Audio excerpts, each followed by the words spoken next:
Can't quite see the post over there.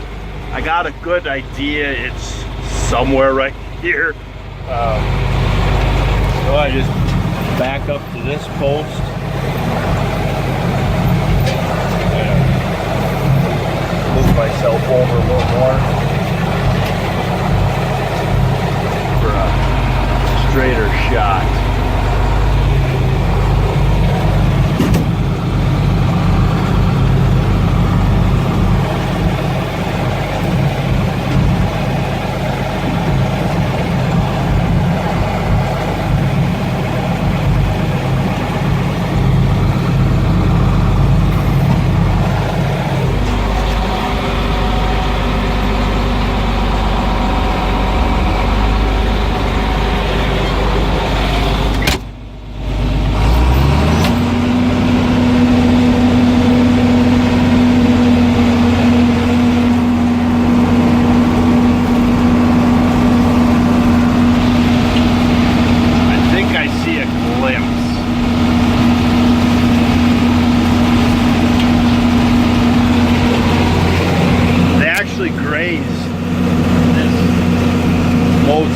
Pretty good then.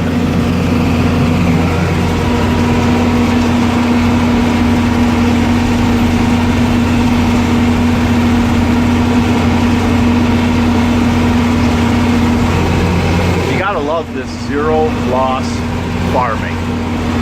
There can be no loss out here. There's gonna be volunteer wheat next spring. That's awesome. There's gonna be alfalfa clover next spring. That's awesome. Maybe I won't seed cereal rye and just let what volunteer stuff come up inside the corn. That would be kind of fun.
Across.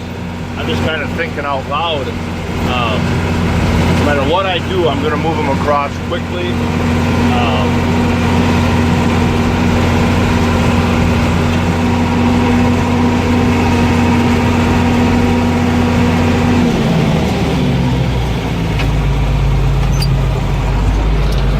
Yeah, no matter what I do, I'm going to move them across quickly. Then they can always go behind because I can't move the water with the bays yet. Next year, that's the plan, is to create a small bay. They graze it, then you move them to the next paddock. They graze it and the water keeps moving with them. But yeah, I do want to just move them rather quickly, get this knocked down, get all this lamb's quarter eaten up, so then you just see the sticks of lamb quarter. Maybe a guy could mow that with the hay mower, just to cut the big ugly sticks down, or who really cares. But hopefully them behind them will have good regrowth of the alfalfa clover. You can see the ryegrass here in this green strip. The ryegrass and oats grass even just came back really well. Some of the brassica. I don't know if that's the Gallagher's approved method, but it works very well. Is I hang the reel here, and there's no tension. There's just a little bit of weight. You just got the weight of the reel. They do have a guy could tie a little hanger to move from post to post to hang it, and that's probably what we'll do in the future. But so I take my left hand and I can pull the tension. You know, I can pull any tension out. Then there's a stop here, so I just with my right hand just start to wind that up, and and then I pull the tension out. The little pigtail posts, love them, work great, easy to step in, seem sturdy. I think what I'm gonna do next year is do 36 rows wide, because that's the width of the sprayer. And so starting from that end, I'll just come a little ways and then stop. That will be 0 nitrogen. And then come just another 50 feet, stop. That'll be 25%, and then 50%, then 100%. And then the rest will just be whatever, wherever that lands. The next 36 rows over, we'll do the same thing, except maybe this one by the road, we clean with herbicide. We spray it with herbicide. The next one over, maybe we don't do anything. We'll just let the cover crop grow. Then when the corn starts to get to that last minute before we just keep an eye on it. If weeds start to become too much of an issue, then I would spray it.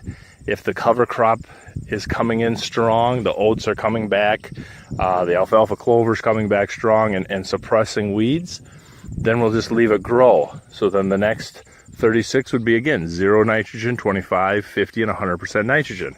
I'll just measure this field and we'll just cut it into force minus a little path like this, to where come field day next fall, then we can walk through. You can look at, we'll look at the 25% cover crop versus no cover crop, and then you could stand here and you compare 25% nitrogen versus 50% nitrogen.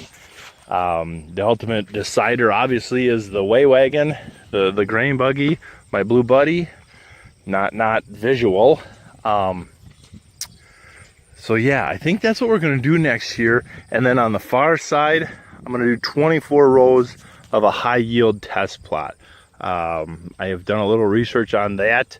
I've talked to, I've talked to some other people, but I've watched a lot of videos of Randy Dowdy, and I've looked at the names on his shirt and all the products that sponsor them guys. So if I just apply all them products, I should be good to go for 500 bushel. So that's the plan, is just to buy as many sponsored products as I can. I'm obviously being very sarcastic. But yeah, so from that end this way, I'll do 24 rows for the length of that little spot, and to do a high yield test plot just to see what happens. Don't know what I'll do for fertility, if I do a high yielding based on our normal fertility, or just do a max fertility and throw the kitchen sink at it kind of deal. Don't know, but so we'll have 8, there'll be 8 trials going on, plus the high yield test plot out here. So that will be fun. I like that. So this is stop 1 of next year's bus tour, if I can get that organized.